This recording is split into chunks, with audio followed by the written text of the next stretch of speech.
Hidden deep in the heart of North America, along the winding banks of the mighty Mississippi River, lies the story of a city that once rivaled the largest cities of medieval Europe. Imagine a place where enormous earthen mounds towered over the landscape. Bustling trade routes connected distant regions, and a civilization thrived long before European explorers set foot on the continent. This city is Cahokia, a lost metropolis whose secrets continue to fascinate historians, archaeologists, and anyone who dares to imagine its glory. Today, the land around present-day Collinsville, Illinois, looks quiet and ordinary. Fields stretch across the horizon, and the Mississippi flows steadily past. But over 1,000 years ago, this was the heart of a vibrant and bustling city.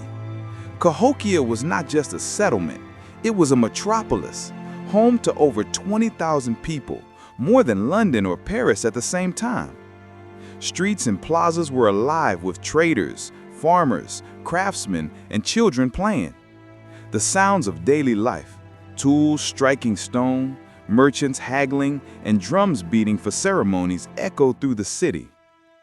The centerpiece of Cahokia was Monk's Mound, an enormous earthen structure that still dominates the skyline today. Rising more than 100 feet, it was the largest pre-Columbian earthwork in North America. But Monk's Mound was more than just a construction marvel. At its summit stood the city's leaders and priests, believed to be in direct communication with the spiritual world. From here, they guided the people, performed sacred rituals, and ensured the balance between society and nature. Around this massive mound were dozens of smaller mounds, which served as platforms for temples, homes of elite families, and ceremonial spaces. Open plazas hosted games, festivals, and public gatherings, moments where the community came together to celebrate, mourn, or resolve disputes. Cahokia's people, known as the Mississippians, were masterful farmers.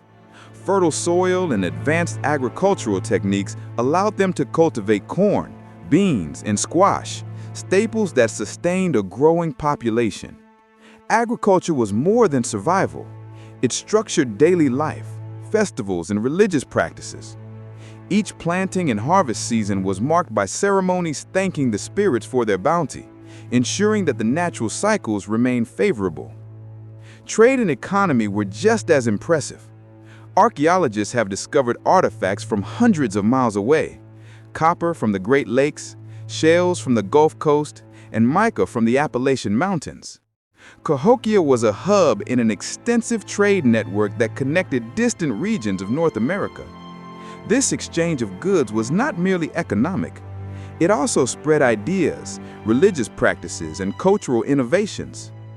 Pottery, tools, and ornaments unearthed at Cahokia revealed an artistic sophistication that rivals civilizations thousands of miles away. Religion and spirituality were central to life in Cahokia. The Mississippians believed the world was alive with spiritual forces.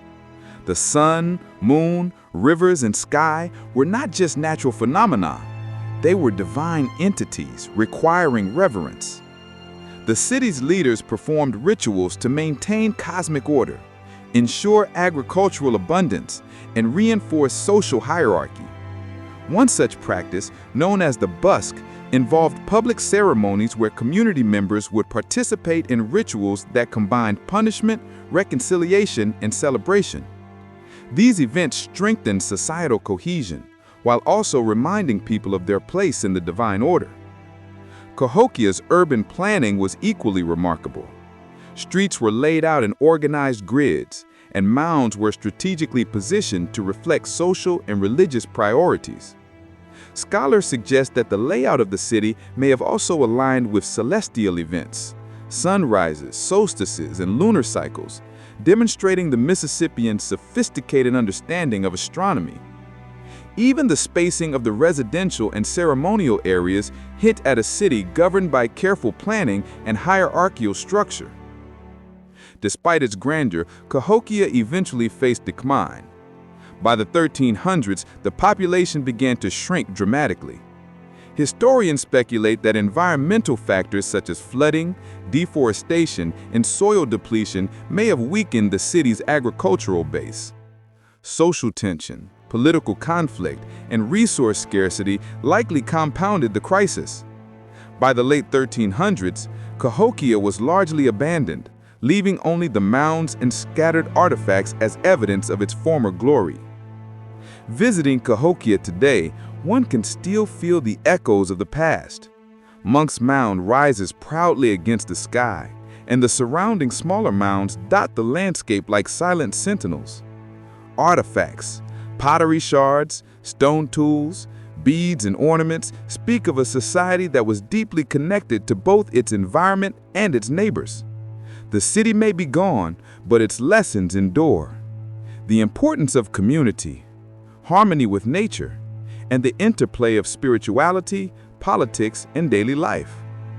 Cahokia is more than a historical site. It is a testament to human ingenuity and creativity.